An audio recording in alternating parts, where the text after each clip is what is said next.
In 1994, Walt Disney Animation Studios released a brand new animated movie to theaters. That movie was The Lion King.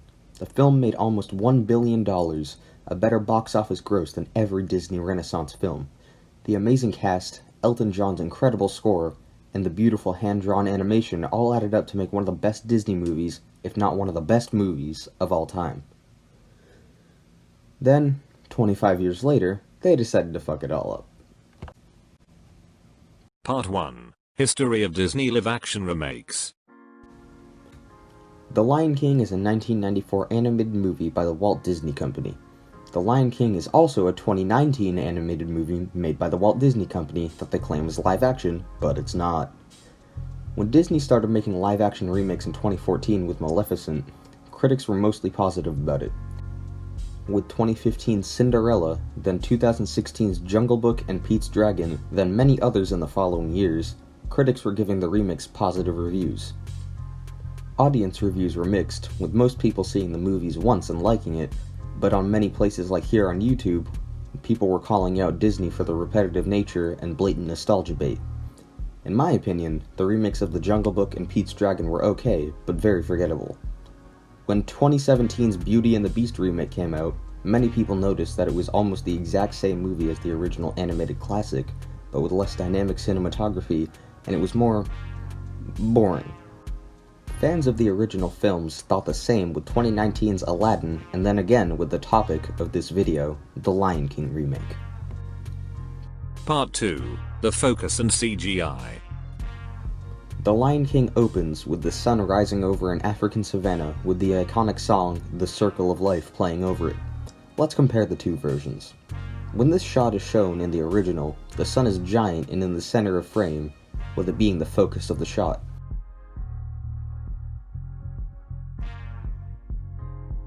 In the remake, it's the only live-action shot in the entire movie. With this being live-action, the sun can't be the gargantuan version that we see in the original, and it's off-center. There are also a bunch of trees in focus in the shot, drawing away attention from what is supposed to be the focus. The original shows the sun casting an unrealistic but aesthetically pleasing red all over the screen, showing the scale of this movie and setting the tone for the next scene. Since the remake actually has real footage of the sun, the sky looks like it would in real life. That's not necessarily a bad thing, but when you have a movie where talking animals are basically reenacting Hamlet, realism should take a backseat. And that's the main problem with the remake. It doesn't pull off what it's trying to do, look real. The original film didn't have the setback of trying to look realistic and could do whatever it wanted with its style. But with this new movie, it's trying to do what the original is doing, even reenacting it almost shot for shot, but also trying to look extremely realistic.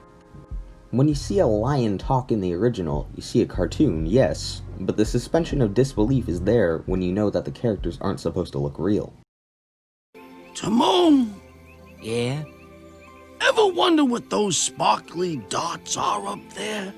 Pumbaa. I don't wonder. I know. Oh, what are they? They're fireflies.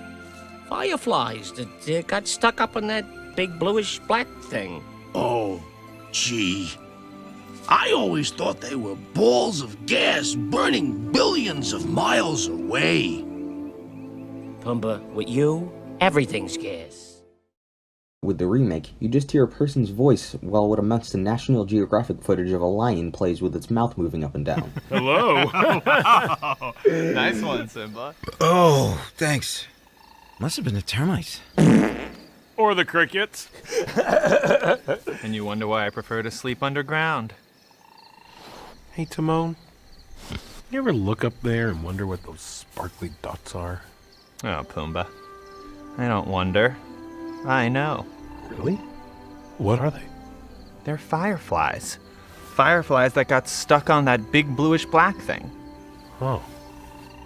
I guess that makes sense. I always thought they were balls of gas burning billions of miles away. Oh, Pumbaa, why is everything always gas with you? I know.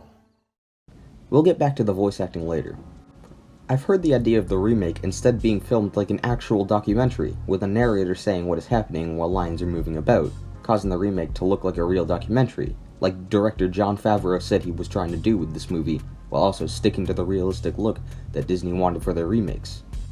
A better idea, in my opinion, would just be to re-release the original in theaters like what Disney did back in 2013, and keep it in theaters for the amount of time a new release would be.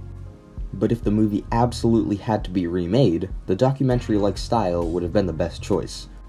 But, unfortunately, that's not what we got, and instead a movie was released that tries to look real but fails at its main idea, and will most likely look dated in about a decade, while the original still looks great a quarter century after its original release.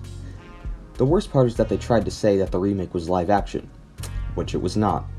The filming of the movie was very impressive, with it being filmed in a game engine. There's some great videos on YouTube about that, but that doesn't matter, because it doesn't look good at all. Part 3. The acting. When the cast of the remake was announced, I was mixed on it.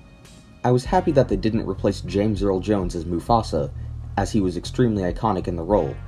Donald Glover as Simba seemed promising, and Billy Eichner sounded like a good choice for Timon, as he's pretty funny. But I was a little disappointed when I saw Seth Rogen as Pumbaa and Beyoncé as Nala.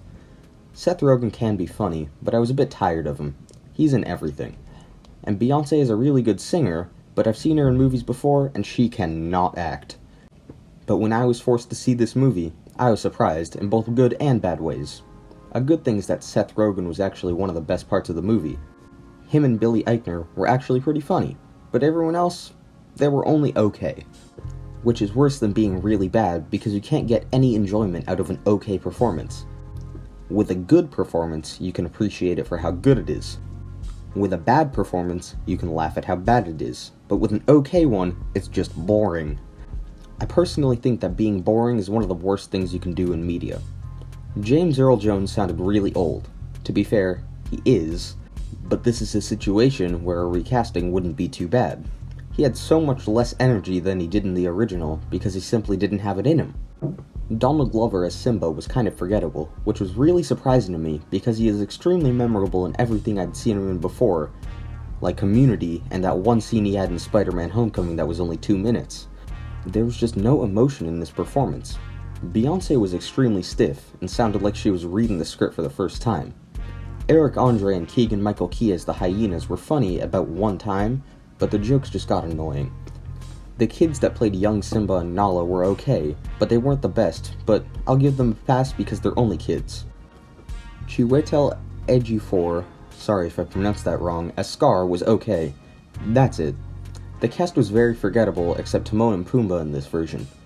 Compare that to the original, which I've only seen a few times, and I can still remember what every character sounds like. The original cast is highly superior to the remakes in my opinion. Part 4. The music. This section will be kinda short. The music in the original was basically perfect. Elton John made an extremely well-rounded soundtrack, and every song was placed into the movie at the perfect time.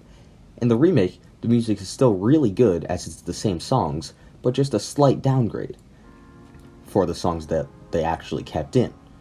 Be Prepared was easily my favorite song from the original. They had a couple lines from the song talked in the remake. They weren't sung, it was just spoken words. The actor for Scar is capable of singing. He comes from a Broadway background. So why, oh why, Disney, did you cut the song? That was probably the worst part of the movie. They didn't have the balls to cut it out entirely, but they gave us something much worse. Also, the new song Spirit was unnecessary, and Can You Feel the Love Tonight was in the daytime. Hakuna Matata. What a wonderful phrase. Hakuna Matata. It ain't no passing craze. It means no worries for the rest of your days. It's our problem-free philosophy. Hakuna Matata. Overall, this movie would have been good if the original never existed. All of Disney's live-action remakes are much worse compared to the originals because they're not animated. There's so much you can do in animation, but they decided to keep the movie animated but have it look kinda realistic. This remake was completely unnecessary, and if you want to watch the story of The Lion King, then see the original. The electromagnetic spectrum is just a name of a range of radiation. Let me tell you what they are. radio waves, microwaves, infrared radiation, visible light, ultraviolet, X-rays, gamma rays.